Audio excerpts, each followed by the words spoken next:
to the 25th Learn Livestream session. I'm your host, Sabrina, and today we're diving straight into one of the most asked questions in the market right now. Is it too late to invest in Bitcoin? Bitcoin just hit a new all-time high of 111K, and for many of us, this feels like deja vu. We're hearing talks of institutional inflows, ETFs, whales waking up, but also the usual "have I missed the boat?" fears are creeping in. To help us unpack it all, we've got two incredible guests today. First, we have entrepreneur and Bitcoin investor, Lark Davis. Hi, Lark. It's great to meet you. Could you please introduce yourself and share what you do? Hi, Sabrina. Thanks for having me on. I'm Lark. I've been in crypto since 2017, creating content, investing in Bitcoin, holding through all kinds of crazy dips, flipping meme coins, flipping altcoins. It's been a great time.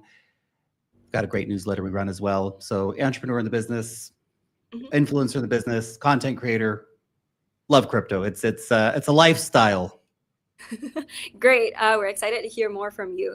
And next up, we have crypto trader and influencer, Sammy Loyal. Hey, Sammy, how's it going? Please. Hey, yeah, all good. Yeah, my name is Sammy Loyal. You're absolutely right, Lark. It is a lifestyle. You have to be quite okay with getting, thrown about over the years and months. But crypto trader now for 8 years. I think that counts for like 25 years of experience. And been through a lot of the ups and downs. I'm a pretty diehard Bitcoin believer.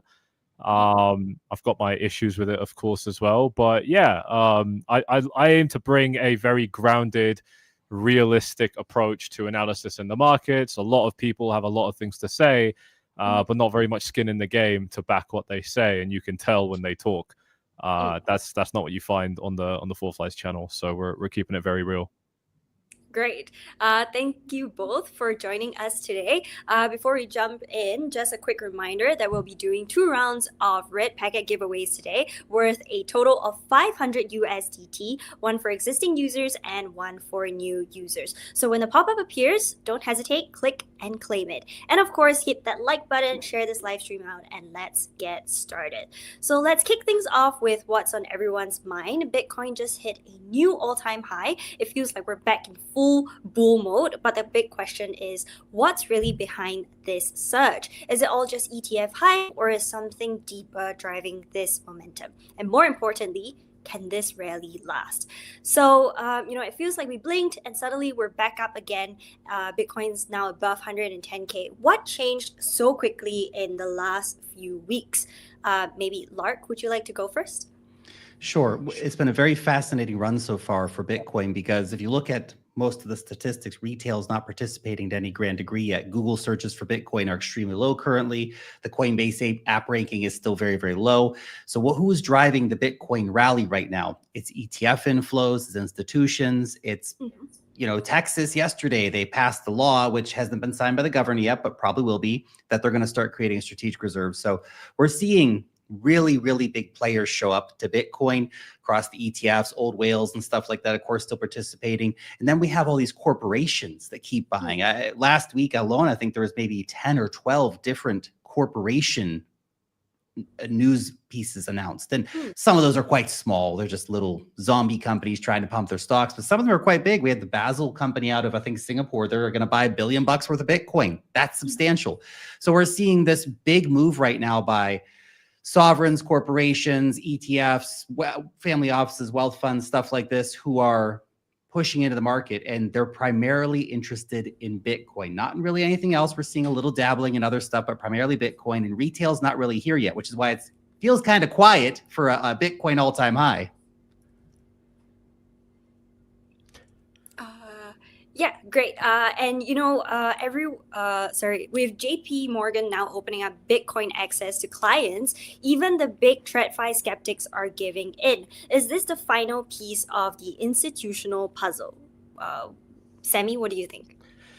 Oh, that's a loaded question. We're probably, obviously there's an S curve with a lot of things, and we're probably toward the tail end of it as far as kind of it. I mean, how many people are left? You know what I mean? Like there is still a lot of big funds that don't have access to it or a path to even have access to it, but a lot of people are already in. I mean, as for why this move happened, I feel I mean, I'm a purely technical trader. There's a lot going on in the real world as far as nice, interesting headlines, but I don't care for them too much. For me, the S&P 500 back tested the 2022 all-time high. And that's literally the most bullish thing you can do. Meanwhile, everybody was panicking about it because Trump tariffs. It was, the very first thing that you said on this live stream today is that, there's some elements of deja vu at play. We've seen a lot of this before. Market structure was good. We had a quick dip. We had a very quick and very strong, healthy recovery. Look, I'm trying to keep it objective. I feel like things are stacked really well for bulls right now. Put it this way: I think if somebody is still a bear, they have very weak arguments on their side at this stage now. Best bear market rally ever, right? Truly, That's right. Truly. And the Fed's tone has softened lately, and macro uncertainty still looms, right? How much of Bitcoin's move is about optimism right now, and how much is about hedging? Go ahead, Sammy. Yeah. Look, I think for the most part right now there's no hedging happening with Bitcoin. The only instance of hedging I've ever seen was Silicon Valley Bank collapsing, and I think there was one more. This was toward the bottom of this market cycle when Bitcoin back tested 20K. I entered a long, which I'm actually still in. That's been paying pretty well. And that was the only time I ever saw Bitcoin kind of act as a hedge. There were a couple of big tests. I think the biggest one was obviously the COVID crash, and it failed completely, but so too did everything else. So I'm not marking it down alone in that. No, I think it's optimism. I think it's a brand new market. It's a brand new asset class. It's just overtaken Amazon with market cap. So it's catching a lot of eyeballs. I think this is like completely, still speculative kind of investment territory. We're discussing traditional finance entering for the first time, right? I mean, that's going to be paving the way for a much bigger wave of retail. Something that every wave of retail we've ever seen so far has been you're grabbing at straws, hoping that the blockchain can be used to track ships or something, like really weird, obscure things. We're going to see it, becoming a much more real part of daily life now that these guys are getting in. So optimism, I think. Mm-hmm. Do you think that mass adoption is near? I don't know. Yeah, go on. We're certainly heading along that way, right? But all these stories that you've been talking about, well, let's say the story regarding JP Morgan. Great, that's going to bring a lot of exposure. What about Charles Schwab? We had them announced recently. That's going to bring a lot of exposure, a lot of new people in. In terms of global mass adoption, new Bitcoin standard, everybody, saving in Bitcoin, spending in Bitcoin, all that kind of stuff, still very speculative outcome, I think, for Bitcoin at this point. And, people aren't really out spending their gold in the street every day either. In terms of it entering sort of an orange mind virus moment with TradFi, where we see the rails completely open up for all the JP Morgan clients, for all the other big banks. They're going to have to get on board because JP Morgan's on board. Charles Schwab's on board. So that means all the other big brokers are going to have to get on board. I think another big broker announced, I can't remember what their name was though. So all the big US brokers will start offering crypto to their clients. And with America's strategic Bitcoin reserve, I don't know where that is right now, what they're doing with it. We've had a lot of missed deadlines. But the reality is states are doing it. The country's going to do it at some point to some degree, and that'll make other countries want to sort of come in. So we are still quite a ways away from really mainstream adoption, but we are getting later than we are early along that sort of curve of adoption, right? We're long gone are the days when you could expect a 100x move out of Bitcoin. For Bitcoin to go 10x from here might require another 10 years, right? And that's when, sometime in the 2030s, great, we're going to have $1 million Bitcoin. That's when probably Bitcoin gets incredibly boring after that. There'll still be nice enough volatility, more volatile than gold, I expect at that point still, but that's when we're up there with the market cap of gold. So we are later than early, but we're heading in the right direction for this sort of zeitgeist moment for Bitcoin, where it really goes sort of in the mainstream mindset, but we're not quite there yet.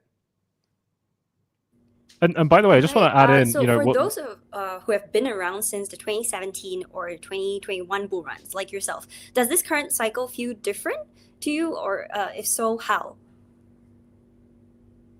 It feels pretty. Actually, it feels pretty reminiscent of 2017. I'm curious how you feel about that, Lark. To an extent, yeah. To an extent, yeah. We've had some little differences here and there, but so far it feels like a Trump 2.0 market cycle. Right. I think for me, you know, one of the big things that gave it away was the hysteria at every single pullback. We didn't have a particularly big pullback during this entire market cycle. The biggest one that we got was, I think, like 32%, and that was recently. We got the one down to like 49K, but you know, we didn't see anything crazy in this bull market. And actually, I mean, if you just zoom out on the chart, we just went up and then consolidated sideways and went up again. I mean, you know, as far as you know, like if you literally just remove your emotions from it and imagine that this is a chart from the 1990s, you would say it's an incredibly bullish chart. You know, like this is to kind of take bias out. So to me, it felt like 2017, where everything really obvious was not really accessible for most people for some reason. And I chalk that down to retail. Obviously, you know, as you said, like there isn't, you know, a huge influx of retail. So what is it? You know, for me, I kind of pinpointed it down to, you know, just a lot of pain, right? Almost nobody was in Bitcoin during this cycle, and instead they were holding bags that didn't pump. There were a few pumps after Trump got elected, but they were isolated, and honestly, they had quite strong marketing campaigns behind them. So if you weren't, you know, in them, or you didn't really like influencers talking about a coin or whatever, you wouldn't have, you know, joined that train either. It was just meme coins and stuff, right? So, I mean, worst bear market ever in that sense. And, you know, like prices went up massively, but who made money? Very few. This is very true, Sammy. It's very, very interesting. For Bitcoin specifically, the charts have been beautiful. You know, I remember people were asking on my live stream, oh, should I sell Bitcoin here when it was down? We're retesting the 50-week moving average. And that was literally the worst time to sell. What are you talking about? But the reality is that so many people have been just so balls deep into all these altcoins, and people aren't actually holding that much Bitcoin these days. I think there's a lot of traders out there or investors in crypto who are just no Bitcoin at all. If you have a good Bitcoin stack, you've been relatively comfy, even if some of your altcoins have been overly volatile, let's say.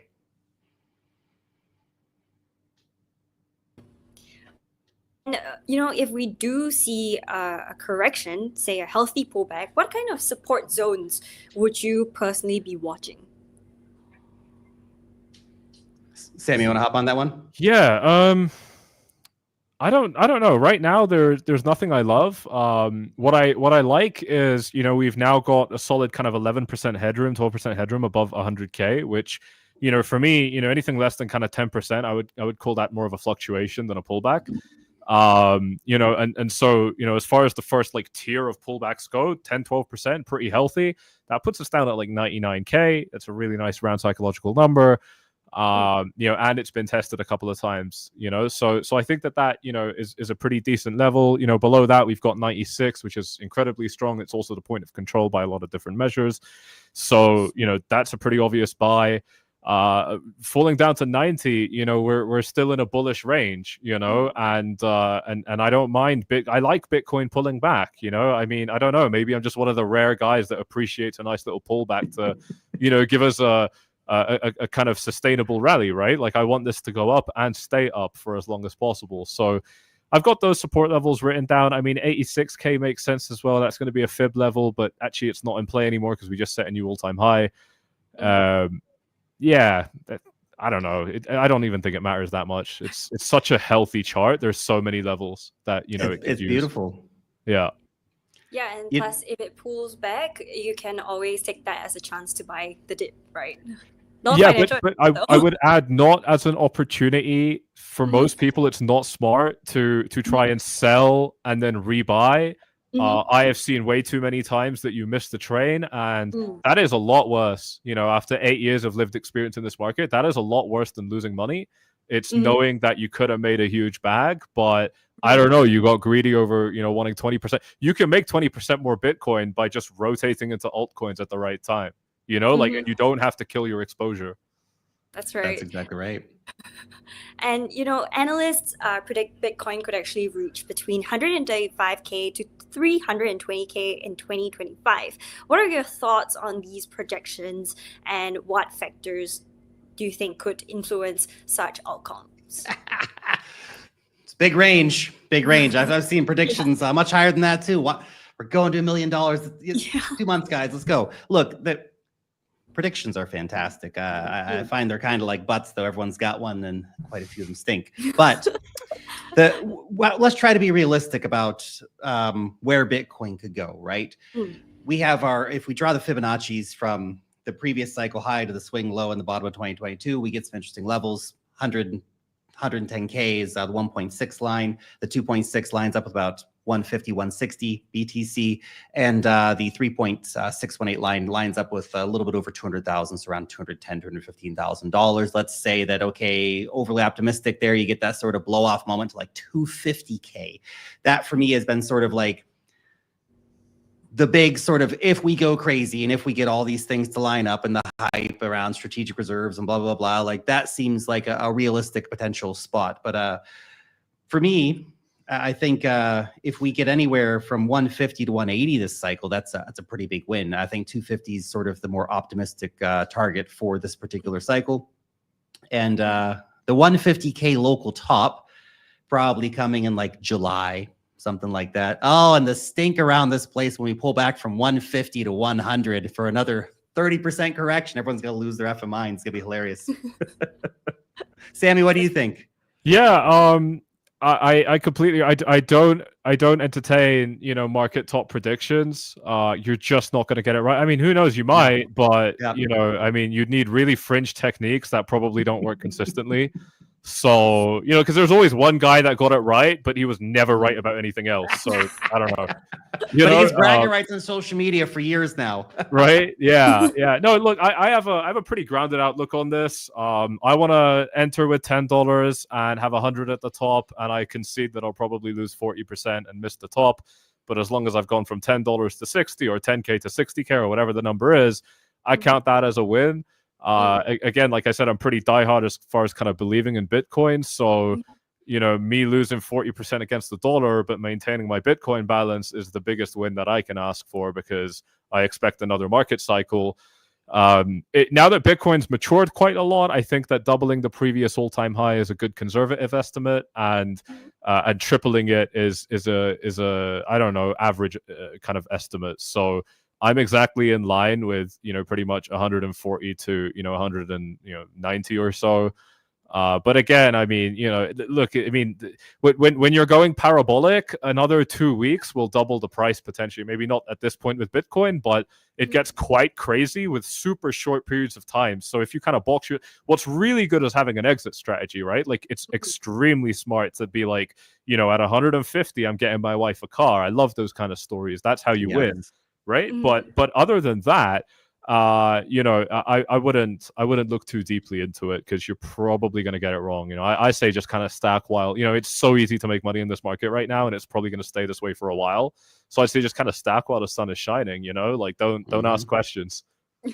Here's one thing I want to add here about price predictions too, is like, let's say we go up to 250K, right? People get really obsessed with the high watermarks, but what most people never think about the high watermarks is that they're incredibly brief. There's like, it hits that for like 1 minute on one exchange, and it's down, right? And that you're not gonna be the guy to sell at the top, man. You're just not. You need to get yourself that thought out of your brain, because almost no one's gonna sell the top for a variety of reasons. You need to just get happy with good enough. Did you make money? Did you catch the meat of the move? Because that's where the real money's made. And getting obsessed with where's it perfectly on the top, it's fun to talk about. I love talking about it. But the reality is that's not how the money's really made, right? The money's made in catching the meat of the move and having risk management systems to let you continue to make money in the market, because there's so much money to be made. As Sammy said, now is the time, guys, to be paying attention, lock in, because there's a lot of money laying on the floor if you know how to pick it up. That's true, because if you tend to be too greedy, you might end up losing it all instead. So it's important to know when to take profits, right? But yeah, it's still something to be learned for a lot of people. Right. Before we move on to the next segment, let's just take a look at some questions that the audience has. So someone actually asked, how much Bitcoin is too much to hold in a portfolio? What do you guys think? Sammy, what do you think? I'm curious to hear your thoughts. I'd like to share mine too. Yeah, I don't know. I don't fully understand the question, but if he's asking like what I guess percent?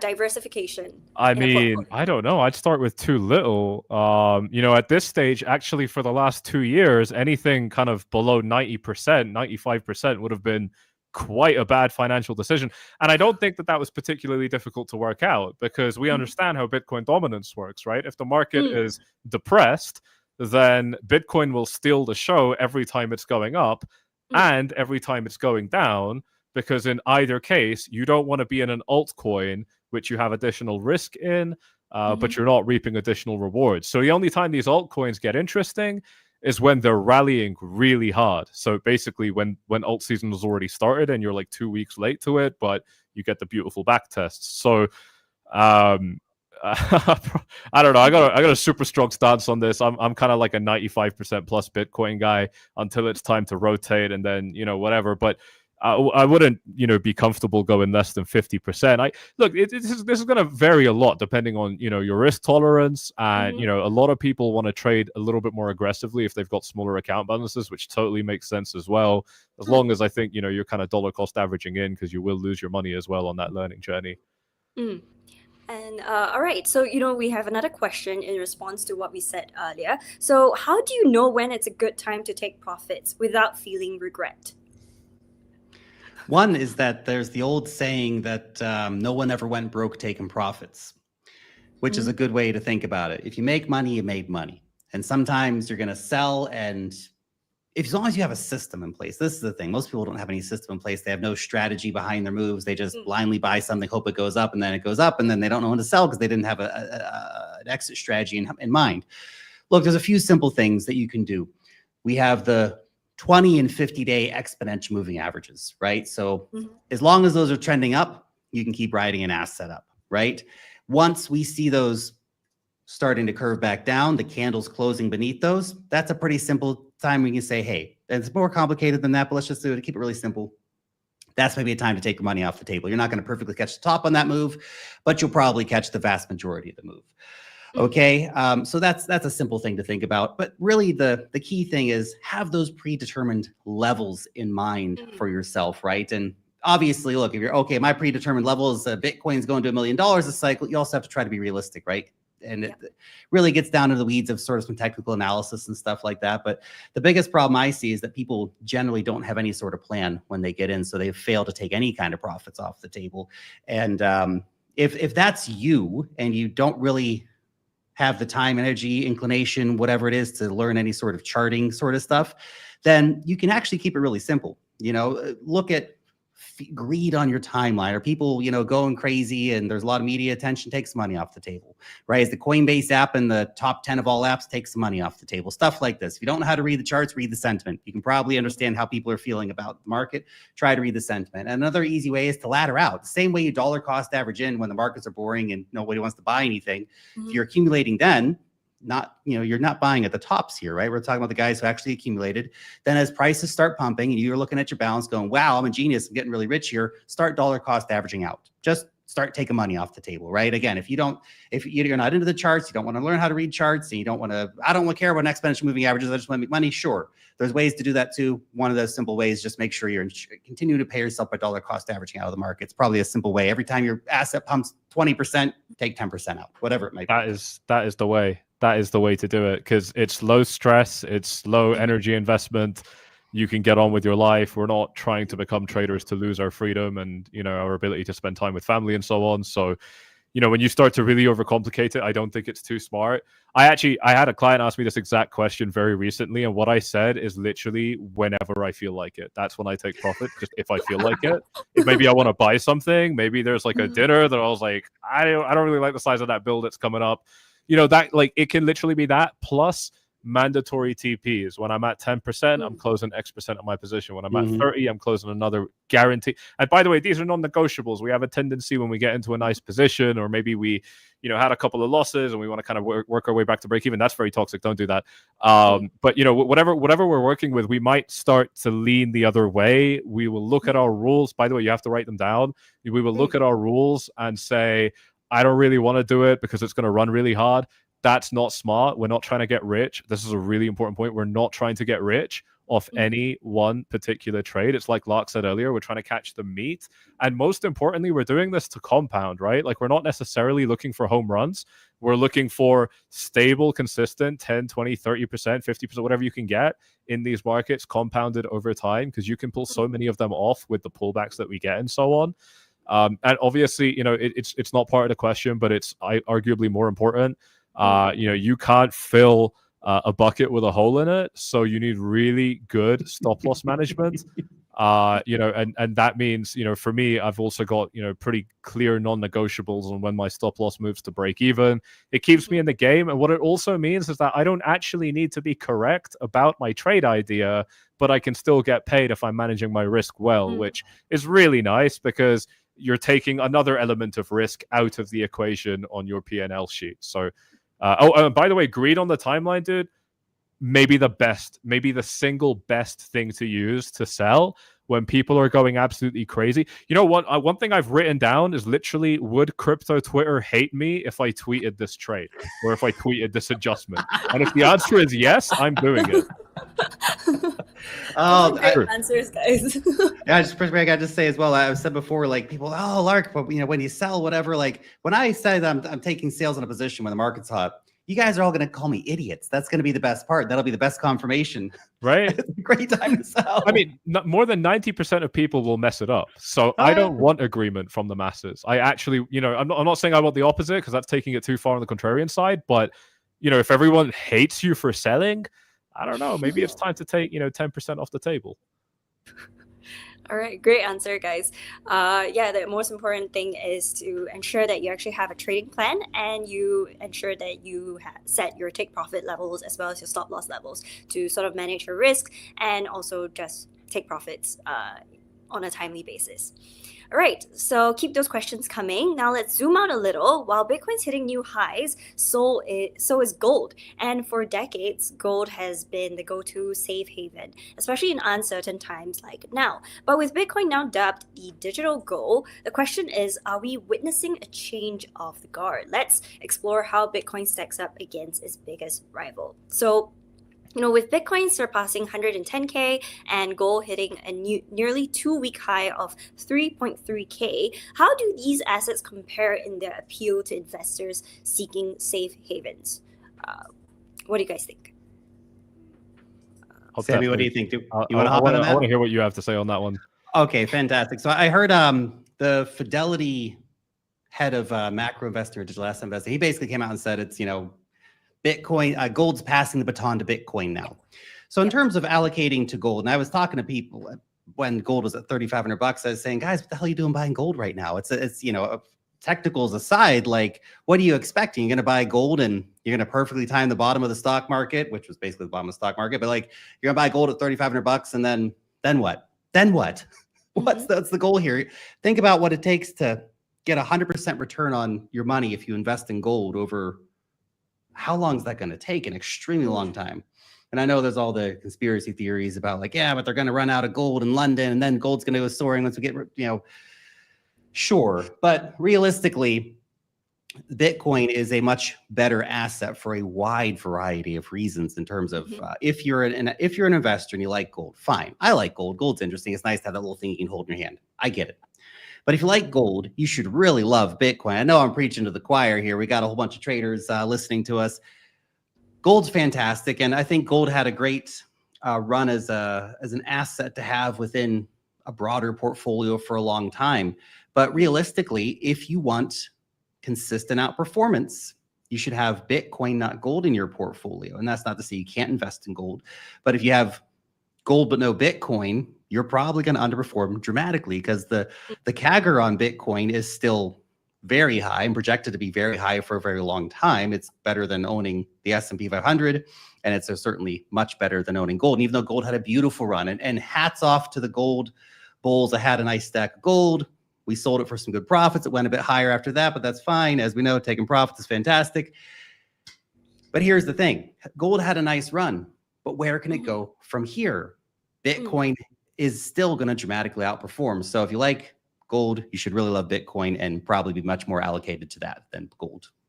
Yeah, it's different. I think different people will want it for different reasons. But where it becomes, I don't know, I don't like saying it, but where it becomes almost like a little bit cringeworthy is where someone says they want to maximize returns and then they go to gold. It's like, all right, man, like you're a couple decades behind the curve on that one. But yeah, I mean, obviously, there's a space for gold in a portfolio. Maybe you're a tinfoil hat guy, right? Like those ideas are fun too. But yeah, I own a little bit, and I'm very proud to own a little bit. And most importantly, I'm proud that it's only a little bit, because that would have taken away from my Bitcoin if I had diversified more. They serve very, very similar functions, and one is just obviously more suited to the 21st century. One's dramatically undervalued compared to the other. And can I just say one little note? I don't know if you saw this, but over at CERN at the Giant Hadron Collider, they finally smashed a few atoms together and they turned lead into gold. Now it was only a few atoms, and it probably cost them millions of dollars to do. But that opens up a major Pandora's box for gold investors, because you're probably safe for the next 10 or 20 years. But as soon as they can figure out how to scale up that process, gold then faces a very serious question as a store of value when they can just start turning lead into gold. And it's been done scientifically. They've done it for the first time in history. That's a real warning shot across the bow for gold investors, the same way that diamonds are now being manufactured in labs. So this is a very problematic thing. And you know what? They're never going to be able to print more of. They're never going to be able to turn into more Bitcoin. Bitcoin, guys. Ledger. you can't cheat with an open ledger. It just That's is right. What it is. Yeah. And how do you think institutions are viewing this? Are they actually rotating from gold into Bitcoin, or just diversifying into both?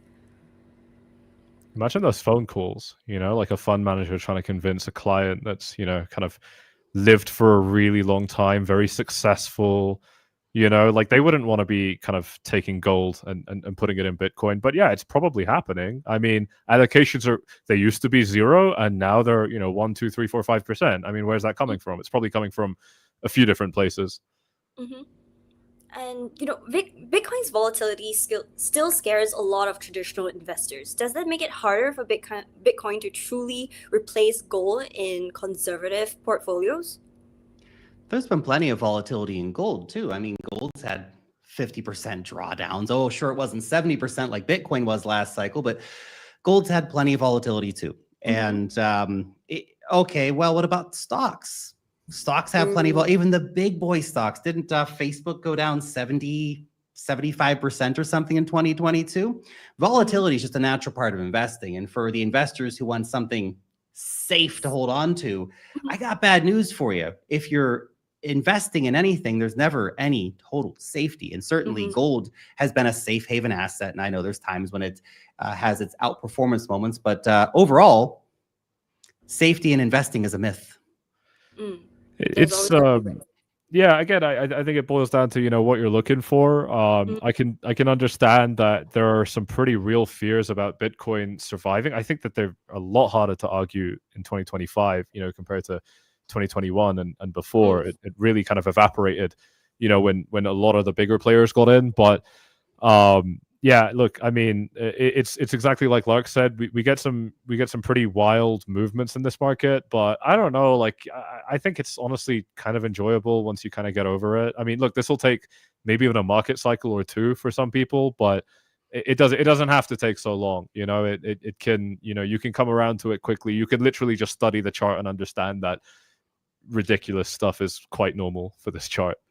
The volatility is where we make all the money at. Yeah, exactly. Yes. All right. Okay, let's say you're building a legacy portfolio for your kids or grandkids 50 years down the line. Would you rather leave them gold or Bitcoin? Bitcoin. Sammy? Yeah, I mean, I don't know. Yeah, I think Bitcoin, right? Like, unless there's some sort of like EMP that went off in the next 50 years, which I don't think would happen. So yeah, Bitcoin. Yeah, especially considering what I was just talking about with the gold situation, right? It'll be possible to manufacture it by then, I'm sure. Yeah. But we also have quantum computing for Bitcoin to be worried about. Yeah, but at least with that, we can upgrade the code. We can, yes. We can fork it and we can make it resistant. Bitcoin for the win. Yeah. You can't Of fork gold in that sense. That's right. All right, so let's take a look at some questions from the audience. So someone actually asked, are we expecting alt season? When are we expecting alt season to start? Since, usually it follows after Bitcoin rallies, right? I've made I just made an hour-long deep dive on it because I think it's probably the most important question that you can ask right now. And you'll usually I want to break it down in terms of the mechanics of how alts rally, and ultimately it's optimism that makes you feel potentially a little bit arrogant and greedy, most importantly, and that greed will lead you to take on riskier investments. I'm using negative words. It doesn't have to be so negative. I don't want to stigmatize these ideas, but that's how it usually goes. And so really the only thing that kicks it off is a coin rallying really hard and getting your attention, and then you don't buy it, and then a week later it doubled, and then however many of those it takes for you to buy in, but eventually you'll probably buy in. And so that's how an alt season starts, right? So the first thing we can say is that it hasn't happened yet. We've been rallying up from 40% Bitcoin dominance to 65. Yep. We have a path to get up to 70, which I think is kind of crazy, but also within the realms of possibility. So it's still, I don't think it's here yet, but I think we're close. I think we're actually really close. And what's really confirming that to me is the apathetic nature, the fact that altcoin holders feel apathy, they feel depressed, they feel like, I don't know, they don't even want to, like, they're not even interested anymore. That is, completely reminiscent of, and by the way, that's while these altcoins, many of them have punched in a 2, 3, 4, 5x from their lows. They're in a good market structure right now. Bitcoin's looking good. Dominance is high. Like we're at that. We're getting close to that tipping point, and retail sentiment is horrible. So, like, I can't get better signs of confirmation that it's close. For me, I'm saying, look, anywhere above 110, 120. We can start looking at it. When it happens, it's probably going to be a pretty quick, like snap of the finger type event. And then, you just notice like, okay, it's on. Don't be sidelined. Yeah. I think, dollar cost averaging, on some of the cheaper coins right now is probably pretty smart, especially the big ones that you feel like won't fail. That might be pretty smart. Yeah, someone actually also agreed, it's all about planning ahead and being patient, right? Okay, so here's another question. Let's see. Do you think Bitcoin can still go up even if the stock market crashes? Oh, interesting. It's a good Especially question. with talks of like it being correlated, right? What do you guys think? I'll hop in here first. I'd be curious to hear your thoughts too, Sammy. But I think that the recent market reaction was super fascinating because, well, the stock markets, the indexes went down 20%. That's a pretty big move for the NASDAQ and S&P 500. In a normal situation of Bitcoin having a higher beta to those, you would expect Bitcoin to have dropped more than it did, but it didn't. And that's an interesting moment of outperformance. And you say, oh, well, it still went down to 74K. Yeah, but like normally we would have gone down to like 50K or something in that kind of scenario. Look back to 2022 and what happened.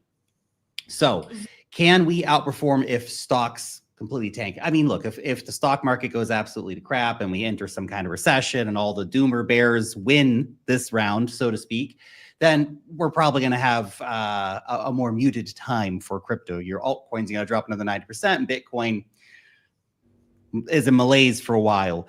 But I don't think that necessarily means it's going to go, to 20K or something like that. These crazy doomer bears come out with. But the flip side is that in that kind of scenario where you see a major drop in the stock market again, Bitcoin's unlikely to go up to 150 or 200K. You might say, oh, but where's all that money going for the stock market? It's going to go from everyone's going to sell their stocks and buy Bitcoin. Yeah, not necessarily. Most of the stock investors are probably going to go out and buy gold and bonds because they want something safe. Well, the storm passes over, and a lot of them still see Bitcoin as this very risky bet. And obviously, there are people who are paying attention, and we have all these players we mentioned earlier that are coming in and buying Bitcoin. That's partially due to the outperformance that we saw happening recently. But yeah, I don't see a scenario where stocks absolutely crater and Bitcoin then rallies to 250K or something like that. You're saying forbidden words. Like I feel like if you said this, in front of a bunch of crypto investors, you'd really hurt their feelings. But Yeah, no, but it's totally true. I mean, crypto is treated as, first of all, it's not the nerds, the basement dwellers, the whoever, the pizza buyers that move Bitcoin anymore. That pretty much ended, like at the end of 2017 marked the start of CME. So, I would argue that's kind of when this became a more institutional space. And so yeah, it's not the little guy that's moving the markets, and the big guys do not have the same level of emotional investment that you and I have in crypto. They're just going to treat it as a risk on tech asset, and that means it'll get traded like FANG stocks and so on. Obviously, we're not talking about one-to-one correlations on the 1 minute time frame, but we absolutely are talking about, as Lark said, if the market sees a big crash, I don't think crypto is going to be able to survive that. It's failed pretty much every chance at hedging, right? I spoke about that earlier. It hasn't proved to be a hedge yet at all. And by the way, when global uncertainty started, it was gold that was going up, to talk about recently, not Bitcoin. Bitcoin went up afterwards, and not in response to India and Pakistan having a war or whatever. So, I think that that looks pretty clear at this stage, but at the same time, we get another pullback that, we've seen it a million times. There are going to be smart people that buy because, the world is not ending. And maybe we kind of go sideways for a little bit. Clearly, the market cycles are getting a little bit more, I would say, painful, but more so in terms of time, not in terms of price corrections. We actually, like, the most recent market correction was not the biggest one Bitcoin ever had. In fact, the previous market crash was worse. And yet, this one just felt so much worse. So I think, time is how we pay our dues in these markets now a little bit more, which makes sense because it's a maturing asset. It's slowing down. All right. So keep those questions coming, guys. So Bitcoin is flying, but if you're someone who's sitting on the sidelines right now, wondering, did I miss my shot? You're not alone. So in this final segment, let's think about how do you enter the market without falling into FOMO traps or overexposing yourself. So I saw a lot of questions from the audience asking this as well. Given Bitcoin's recent surge past 110K, is it too late for new investors to enter the market, or are we still early? What do you guys think? It's not, I don't even think it's about that, because it's like I said, like if you as a viewer feel like Bitcoin's dominance is going to keep going up, then it doesn't make sense to buy altcoins right now, other than if you've got a kind of longer term dollar cost averaging strategy, which I do think is very smart. And because of that, it's like, it's not really about like, is it too late to buy Bitcoin? It's literally like, regardless of where you want to be, you still need to be parked in Bitcoin in order to get the altcoins that you might want later on. And then as far as Bitcoin being late, I mean, yeah, if you're trying to turn 100 into 1,000,000, but as far as kind of anchoring a crypto portfolio, I mean, I think it's pretty clear that that's still kind of the best bet. It's always a good time for Bitcoin. Yeah, that's the thing, is that if you understand Bitcoin and the asset and have it again as the anchor of your crypto portfolio, but certainly from this period moving forward, altcoins are going to be the bigger performers. Okay. And a common mistake people make is going all in after a big move. How do you personally think about managing exposure, especially at these levels? Go ahead, Sammy. I'm passionate about this one, bro. I mean, like, I made a lot of these stupid mistakes, and I'm really, really disappointed in myself because it's time, right? Like, I didn't lose large amounts of money, but I lost time when the market was really easy. And that's much worse. Look, I don't know why people get this wrong so often. You need good financial hygiene. I mean, this is not a $10 poker buy-in table where everybody you're sitting with is also not skilled. You're trading against the most skilled traders in the world who have the biggest advantages in the world that you can't even understand. And then you think that as a normal person, you can come in here and just start throwing your money left, right, and center with absolutely no financial hygiene, and that it's going to work. I think I would call it arrogant, but it's worse. It's just completely misinformed. It's really, really not smart at all. And this is easy. You got no excuse. Get on Grok, get on ChatGPT, and ask for a couple of baseline rules about how to not blow your money in crypto.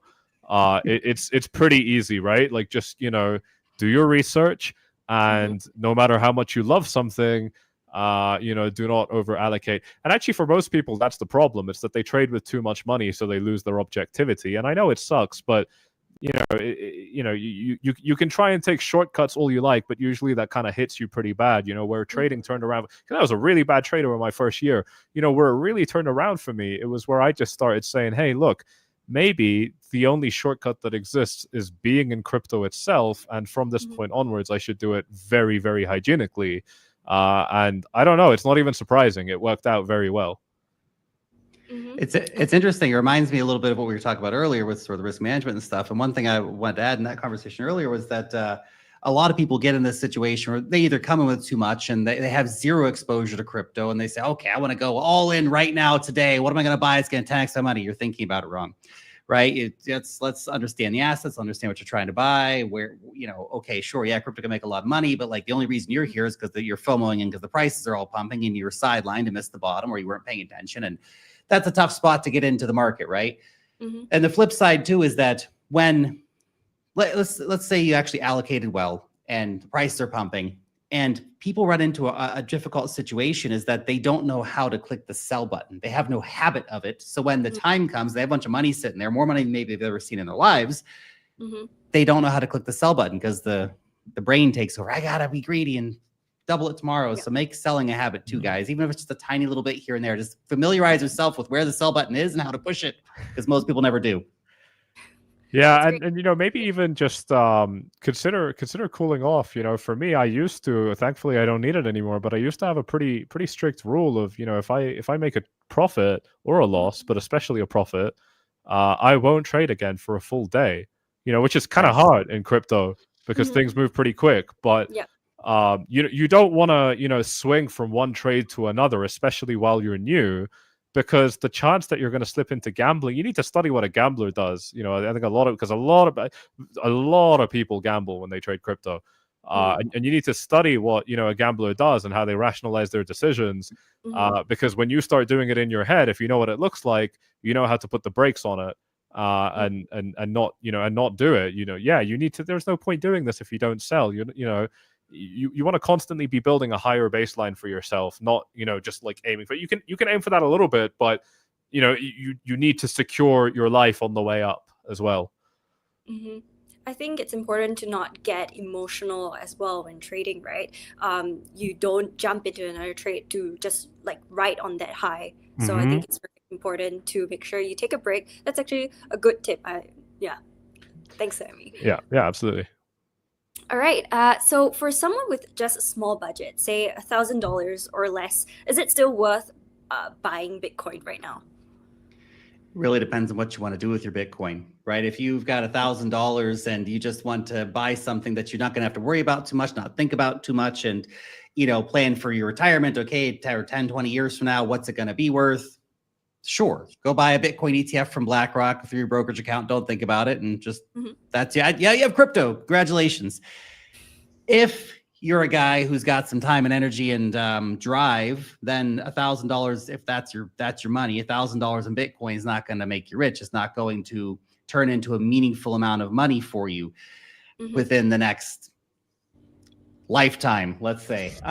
So here's the thing: is how do you take that $1,000 and turn it into $100,000 or something like that? Well, the thing is, you have to be okay with completely losing every damn penny of that money. Because it's $1,000, you'll be able to get it back at some point. You'll be able to get another $1,000. And if you lose that $1,000, of course, not being stupid. Okay, 100x leverage, let's go. No, we're not talking about that. We're talking about actually making calculated decisions. And if you lose on those calculated decisions, maybe learn some interesting lessons. But you have to actually go much further down the risk curve if you want to take that $1,000 and turn it into something much more substantial. And you've got to get very locked in and strategic about, okay, what are the risks I'm going to take? How much I'm willing to take a risk on? $100 trades here and there, stuff like that. Like people have done it. People have turned $1,000 into fortunes, right? In crypto. That's certainly real, but the vast majority will never do that because they fall into all the traps we're talking about here.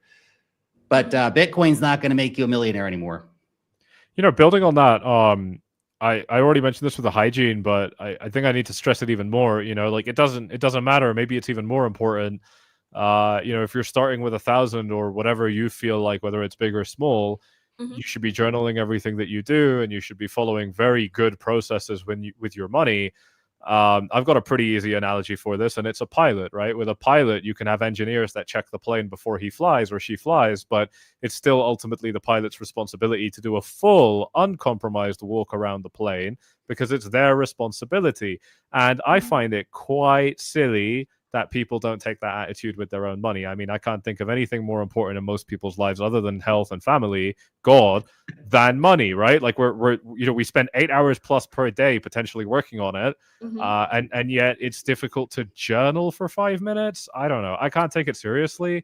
Like you've got to do it right. It's like I said, for one of the reasons we do this, by the way, is we treat crypto like a lottery ticket system, right? Like we see people getting blindly rich off it, and we're like, okay, I can do that too, and okay, good luck. But if you actually want to have a little bit more control of your destiny, then following these processes that are proven to work are obviously going to have to skew the probabilities in your favor a little bit more. And I think I've seen people with very small account balances do this. They follow diligent routines, and they don't have small account balances for long. They always make money. These are the smart people. This is an incredible market for making money, and if you're just coming here hoping to just gamble, it's like treat it like roulette. You're probably going to lose all your money, right? There's people every day who come here and lose all their money, right? And if you're that kind of person, you know what? You should probably just go and throw all your money out the window. And you know what? Maybe some of it's going to blow back in, and you'll probably have done better than buying the next meme coin rug pull, right? Yep. It'll be consensual, and it will be a lot more entertaining. If your objective is to lose your money. Yeah, it's important to know what you're trying to get yourself into, and if it just takes 5 minutes to make your life a lot better, why not just do it, right? It's the highest ROI thing I've ever done in my life, journaling trades. The highest. Right, audience, pay attention to that, guys. Okay, and if Bitcoin drops 20% next week, what's your game plan? Buy more, hold steady, panic slightly? Let me just start that real quick. Where are we getting to if we get back down 20%? Buy it. 200-day EMA retest. Let's go. I'm in.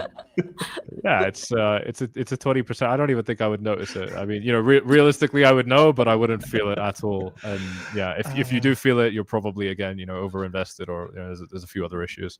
Sammy, imagine what happens to altcoins if that happens, man. They barely moved most. Oh, it's going to be Armageddon out there on the timeline. It'll be brutal. Yeah, it'll be pretty brutal. Yeah. All right, let's just take a look at some questions from the audience since we've covered a lot today.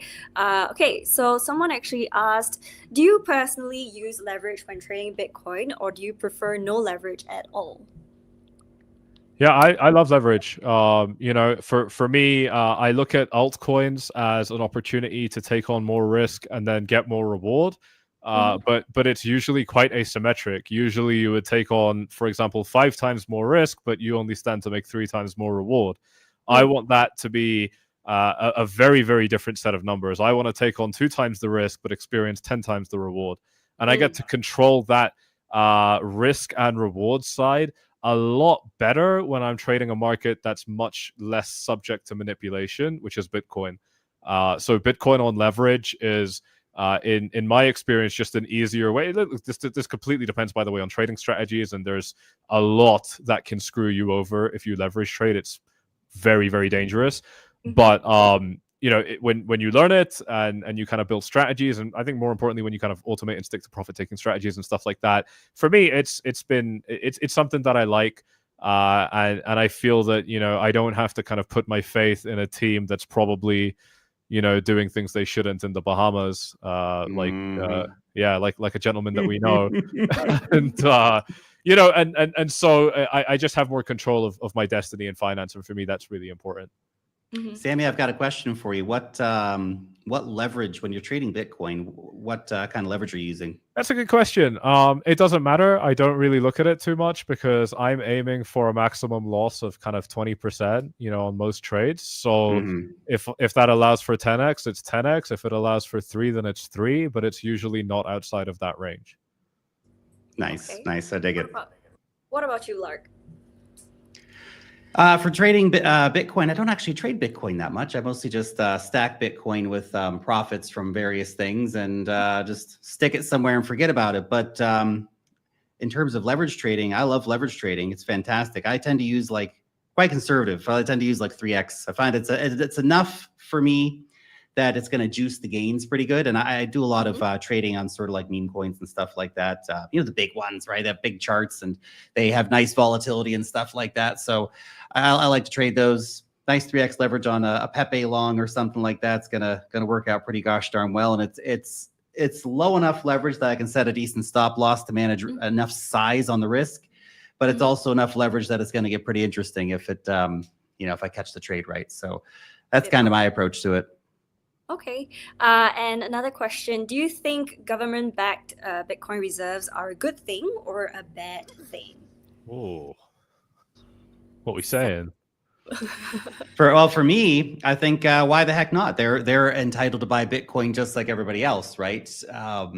There's this whole sort of saying that was going around. Oh, look, you know, BlackRock's taking over Bitcoin. Like, no, Bitcoin's absorbing BlackRock. This is the thing: is everybody's free to buy Bitcoin. Anybody who wants to can buy Bitcoin. That's kind of the beauty of it. And yeah, they're going to help drive up the price, and then we're going to have big concentrated supplies in various places, whatever. But we need more buyers if we want the price to go up of any asset. And these are some of the biggest buyers in the world. So yeah, not great. Not letting the average Joe get in. I'm sorry, average Joe, you've had 15 effing years to go buy some Bitcoin, man. Yeah, now America and China and stuff are going to start buying it. Like, it's a different game now. Yeah, you know, look, when these bigger players got in, crypto changed, Bitcoin changed. You know, we don't really judge Bitcoin by its, you know, original kind of objective, which was to just be peer-to-peer finance. It's not that. So that hurts me. I don't like that. I'm upset by that. But I mean, you know, look, it's not really an emotional discussion. It was bound to happen that eventually you were going to start getting governments, you know, looking into it. I don't like it. You know, I don't think it's a good thing, but I don't think it's something that we can stop. You know, I can point very, very clearly on the charts to where these bigger players have started to ruin our experience in these markets. You know, but the really, really good news is that they're doing this to Bitcoin, but it's a lot harder to do that to the smaller markets because they have so much less liquidity. So there's still our playground. It's just that Bitcoin itself is probably, I think it's going to start moving a lot more like other assets. And that's actually a bigger discussion. I don't know if we have time for it. It'll be interesting to see if Bitcoin ends up really disconnecting from the rest of crypto in a much more serious way than, you know, sort of the cycles would say. And maybe altcoin ETFs when they come out. I know we have an Ethereum ETF, which has been sort of so-so in its success. But it'll be interesting to see if more altcoin ETFs move the needle on sort of more Wall Street money coming into crypto more broadly and not just Bitcoin. Sammy, can I just say real quick, dude, we got 300,000 people listening to the stream right now. That's absolutely nuts. Shout out to everybody. Everybody's awesome. That's amazing. We're talking to a giant packed stadium of people here. That's fantastic. Thank you very much, everybody. I appreciate it. Yes, thank you very much for actually tuning in. Let's just go with one last question because we're running out of time. Let's keep it quick. What's the best way to buy Bitcoin right now? Not financial advice, guys. Spot, ETF, or something else? What do you guys think? Sam, you want to start? Yeah, I don't think there's any answer other than you buy it like properly, which I guess would be spot in this context, and you move it onto a hardware wallet, and that's it. Anything where you put the custody, that's it. Anything where you put the custody in somebody else's hands completely defeats the purpose of buying Bitcoin. Bitcoin is a lot more than a good investment for money. It's sovereign finance. And, you know, if that's kind of a foreign concept to you, then, you know, we would need another hour. But please do yourself the service of researching what that means. You need to hold your Bitcoin on your own. Too many people have been completely wiped out because they haven't done it. And I promise you it will happen again. It's going to happen again in this market cycle. It always happens. You need custody of your Bitcoin. There's no other way around it. What about the one spot Bitcoin in your hardware wallet? 100%. That's my sort of go-to. But the flip side, and I would like to say I really understand the Bitcoin ETF buyers. I really, really do. They're for a variety of reasons because, you don't want to whatever, blah, blah, blah, blah. And you're going to outsource the thinking to BlackRock and Coinbase, and they're going to store your Bitcoin for you. And there's a variety of issues with all that kind of stuff. But one thing I think is the security aspect, right? And this is, something I think about as somebody who puts my face on the internet every day talking about cryptocurrencies, is that to an extent more secure having your, well, I guess it's, if they don't get hacked, it's not more secure, right? But there's a certain security element as well as a convenience element to the people who choose to use the Bitcoin ETF products. I don't choose to use them, but I understand the attractiveness for those products, not just for institutions and stuff, but for the average Joe who wants to get some Bitcoin. You know, like if my dad wants to get some Bitcoin, it's probably gonna be a lot easier for him to do that through his, you know, TD Ameritrade account or whatever versus through Coinbase, Ledger, blah, blah, blah, all that kind of stuff. So I understand it, but yeah, Bitcoin and a hardware wallet, man, that's the true it's message so of Bitcoin. easy to do these days. There's so many on-ramps. It's so easy to move crypto. I know. Back in the day, I'd understand if, you know, you kind of felt like it's hard, but at this point, you need, you know, 5 minutes of concentration, you know, and it's like signing up for a Gmail account. It's easy. Yeah. Yes, it's very easy.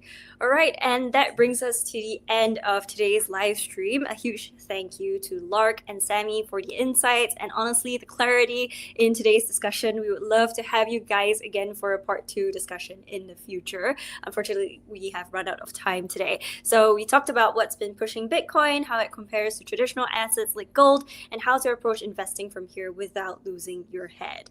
If you still have questions or want to go deeper, head over to the Bybit Learn community. You can share your views, get trading insights, and earn rewards while you're at it. As usual, please note that none of this is meant to be financial advice, and the topics discussed are purely for educational purposes. For more information, please visit our Bybit Learn website, and don't forget to connect with all of us on social media. Thanks again to everyone who tuned in live, and we'll see you on the next Bybit Learn live stream. And happy Bitcoin Pizza Day. Bye-bye. Cheers. Bye. Bye.